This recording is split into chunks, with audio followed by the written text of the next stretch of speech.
Monday Night Lights, Monday Night Lights, Monday Night Lights. Let's talk about what's been going on at Viking Ice Arena. You've never seen a league so exciting and tough and fast. It simply must be discussed on an equally exciting and tough podcast. What's it called? Monday Night Lights. Yeah. Monday Night Lights.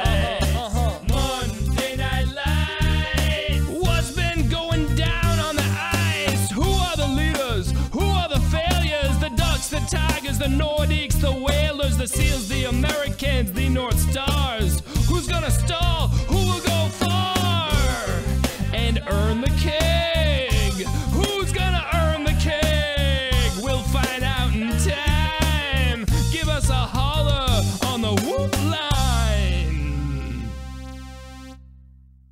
All right, here we go again.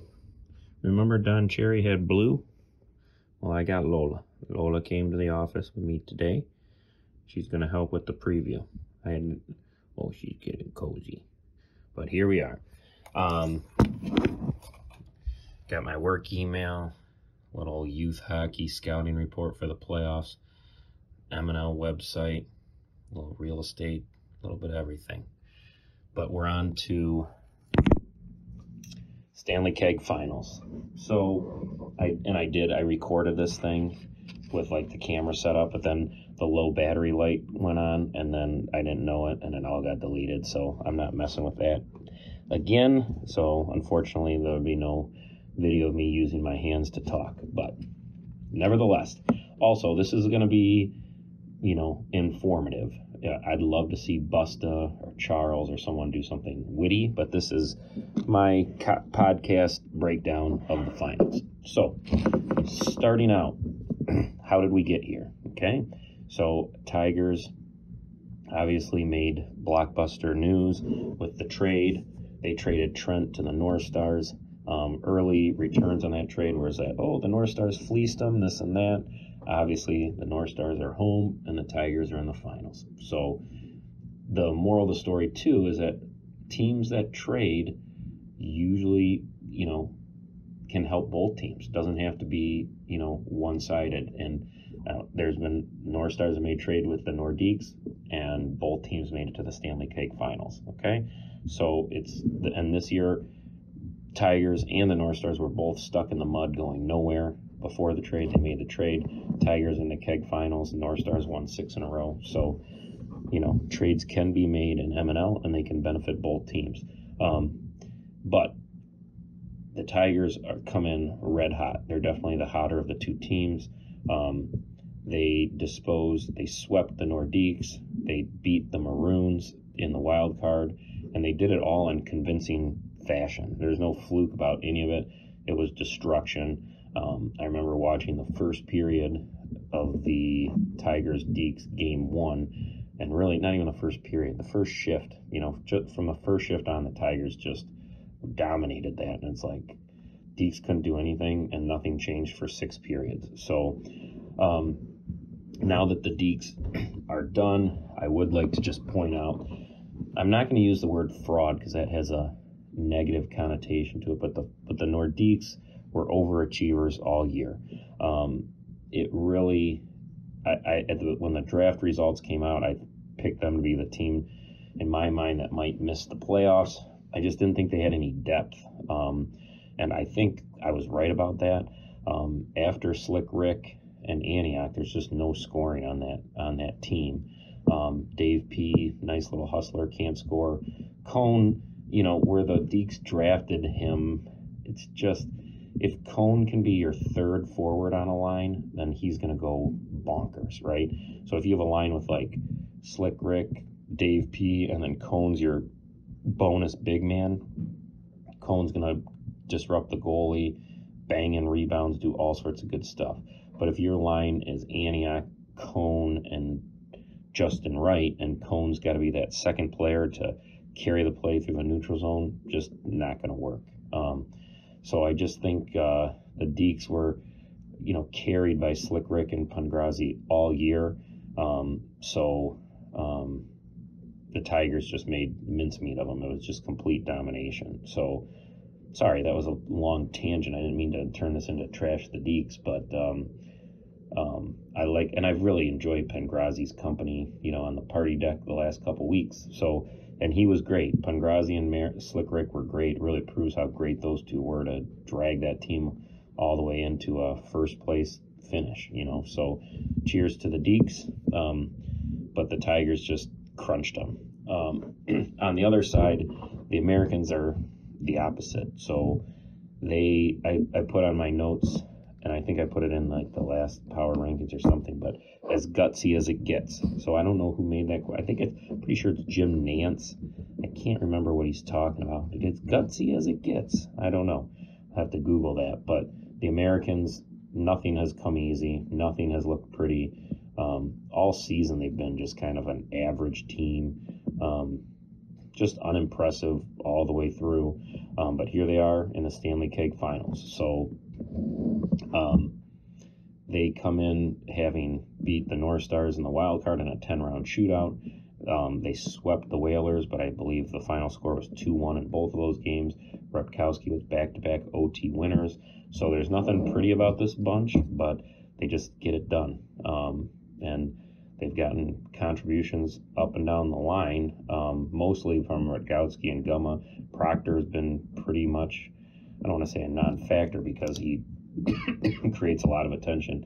And he did score that when Drake gave him a nice drop pass at the blue line that was intended for Weaver. That was a terrible drop pass, by the way, Drake. Take some accountability.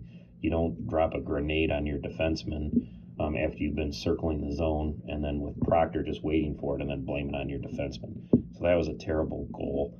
But that was Proctor's, I think that's his only goal of the playoffs. I think so.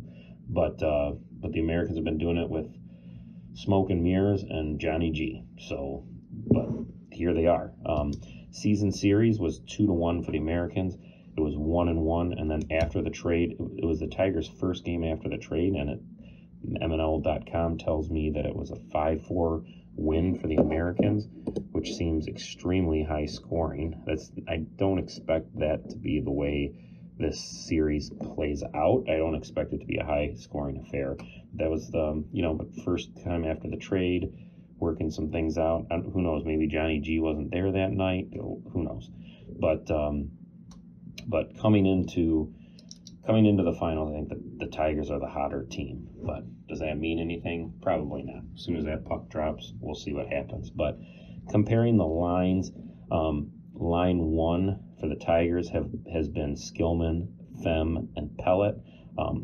Breaking news, Andy Fem is out for game 1. Serta replacing him. So I do think that that's a step down for the Tigers. Serta will give it his all, and he's a good player and similar to Fem, but Fem has been red hot in the playoffs, and Skillman and Fem have been on the same team for like 8 years in a row. So there's a chemistry there with those two that I don't think Serta will have the same chemistry with Skillman.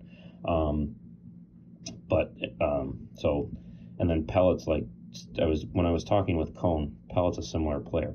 If you have to have Pellet be the second best player on your forward line, that's not a great recipe. But if Pellet is your third forward and he's just out there mucking it up, being gritty, forechecking, front of the net, rebounds, tips, like that's a great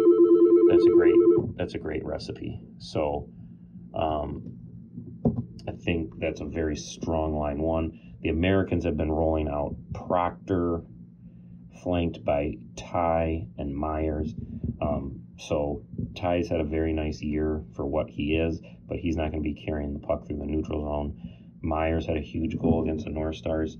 An underrated skater. He does have the ability to rush the puck, but and then Proctor is Proctor. So that I do think if you compare the two lines, there's just no comparison that the Tigers have the better skaters on that when comparing the forward lines. On line 2, the Americans again have MVP Rutkowski with Old Man Ite and Goom Squad, and they're going up against Peso, Pete, and Ryan Allen. This is a closer matchup. I would give a slight edge to the Americans, but this line forward line's a lot closer. Pete and Peso have developed some chemistry. They've played together, I think, in some springs before.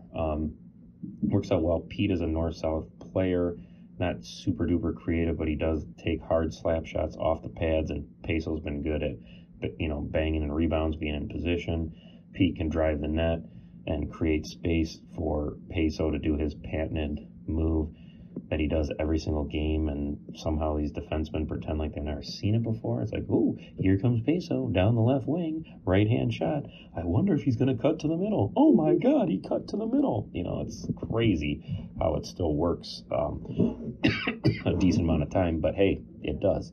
So I give a slight edge to the Tigers on line 2, but the Americans, like Rutkowski and Goom, are the definition of playoff players. Are gritty, pucks on net, crash the net, rebounds, agitate the goalie, etc.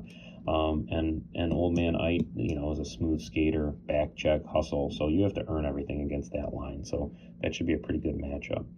Now, when you compare the D-cores, this is where the Americans have their advantage. They have opted for this very conservative offense by putting Turtle and Rubel back on the blue line. They alternate with each other. So the Americans always have a strong defenseman and one that can rush the puck. Turtle and Rubel are both capable of rushing the puck and helping the offense, help creating some offense. And then they have Turnbull and Krunk, two kind of solid players that play alongside the other two. So Americans definitely have a strong D-core.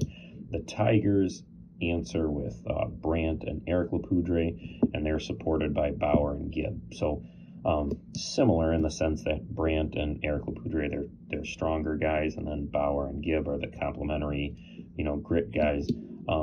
Brandt and Eric don't provide the same level of offense as Rubel and Turtle, so I do give an edge to the Americans on the back end. And then in the net, it's no contest. Johnny G's been the hands-down Vezina Trophy winner. Probably, if the Americans were to win, or maybe in a losing effort, it's happened before, but probably the favorite for the Conn Smythe Award for Stanley Keg playoff MVP. So he's been phenomenal. Kayla had an up-and-down regular season, definitely a bounce-back season from the nightmare of a season he had last year with the Americans.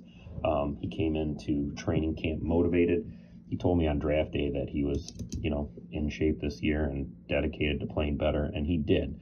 And he's played great in the playoffs. So this is no disrespect towards Mr. Kayla, who I enjoyed a nice meal with at the Clausen Steakhouse, but you have to give the edge to the Americans in net. So we'll see how it all shakes out. Some intangibles. I do think there's a little bit more pressure on the Tigers. Skillman personally has won a keg as a player with the Americans. He also subbed for the North Stars and famously scored a hat trick in Game 3 to help the North Stars win the keg against the Seals. But he's been a GM of the Tigers with Mr. Allen now for, I think this is their 4th season, and they're yet to hoist the keg. So there's some pressure there. You just want to get the monkey off your back and get that first one. So I do think the Tigers have a little bit more pressure on them, because I think, and Raylan is another player that has won, he's won multiple kegs. I think as the Nordiques, and I think he was also on that American squad.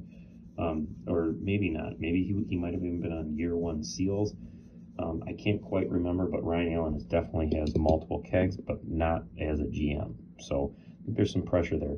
The Americans, I feel like they're playing with house money. Not much was expected of them, just the way that the season was going. They stood pat at the trade deadline. They've, won a whole bunch of 1-goal games to get here. So I think they can play loose. And trust me, Ty definitely wants to win. He wants to rub it in my face that we split up and he won the keg. Rub it in Todd's face. It's like Americans want to win, don't get me wrong. But I do think that there's a little pressure on the Tigers, so they might be gripping the stick a little bit more. One other side note, there's been a lot made of the Dave P curse. We also know that Ben has never won a keg, although Ben was not year 1. You know, I think Ben joined year 2, perhaps year 3. I always mess that up. But there's a great montage by Pete about Ben. So much has been made of the Dave P curse, and the Ben curse brings a tear to your eye. But there are 2 players in this game, 1 for each team, that are original MNL members from year 1 and do not have kegs by my math. And that's Turtle Tim and Robert Gibb. So both of these gentlemen, it'll put a smile on my face when I see one of these guys hoist the keg. They're both deserving. Can't say I prefer one over the other. But it will be awesome for that one of them to finally be able to hoist the keg, and it will be equally sad for the other one to have to go another year without it. But looking forward to seeing that moment. So what does it all mean? Who's going to win? I'm definitely, my confidence level on this is like 51%. I do think it's going to go 3 games. I think Johnny G is just too good. I think he'll steal at least 1 game. So I think that's good for a game. And then overall, I think the Tigers are just too deep to get swept.